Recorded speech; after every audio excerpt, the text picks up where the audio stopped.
রোজ রোজ একই খাবার খেতে তো আর ভালো লাগে না, তো চলুন সন্ধ্যার নাস্তায় কিছু ডিফারেন্টভাবে তৈরি করে দেখাই। এটা আপনারা সন্ধ্যায় না খেয়েও বাচ্চাদের টিফিনে দিয়ে দিল, বাচ্চারা তো খুব খুশি হবে। প্রথমেই দেখিয়ে দিচ্ছি আমার কি কি লাগছে। তারপর আমি একটা ব্লেন্ডার জার নেব, ব্লেন্ডার জারে হাড্ডি ছাড়া মাংস দেব, তারপর দিয়েছি দুটো সিদ্ধ আলু, কিছু ধনিয়া পাতা, শুকনো মরিচ দুটো, এবং আদা রসুন পেস্ট।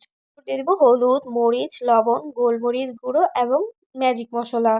তারপর এখানে আমি দিচ্ছি পাউরুটি টুকরো করা। তো টুকরো করার কারণটা হচ্ছে ব্লেন্ডার করতে সুবিধা হবে। আমি এটাকে ব্লেন্ড করে নেব। তো অপরদিকে পাউরুটির সাইডের যে অংশটা ছিল সেটাও আমি ব্লেন্ড করে নেব ব্রেড ক্রামের জন্য। তো দেখুন আমার মিশ্রণটা তৈরি হয়ে গেছে। এখানে আমি কিছু টমেটো সস মিক্স করে নেব। তো ভালো করে মিক্স করে এটাকে আমি ডোনাটসের আকৃতি দিয়ে নেব। অপরদিকে আমি কিছু ময়দাও নিয়েছি, ময়দার সাথে আমি এখানে হলুদ মরিচ এবং সামান্য লবণ দিয়ে মিশিয়ে নিয়েছিলাম।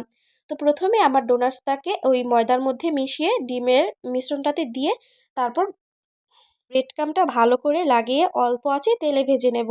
তো যখন লাল লাল হয়ে আসবে তখন এটাকে একটু উল্টিয়ে দেব। তো দেখুন আমার ডোনাটসটা তৈরি হয়ে গেছে, ভাজা হয়ে গেছে। এখন আমি এটা উঠিয়ে পরিবেশন করে নেব। ধন্যবাদ।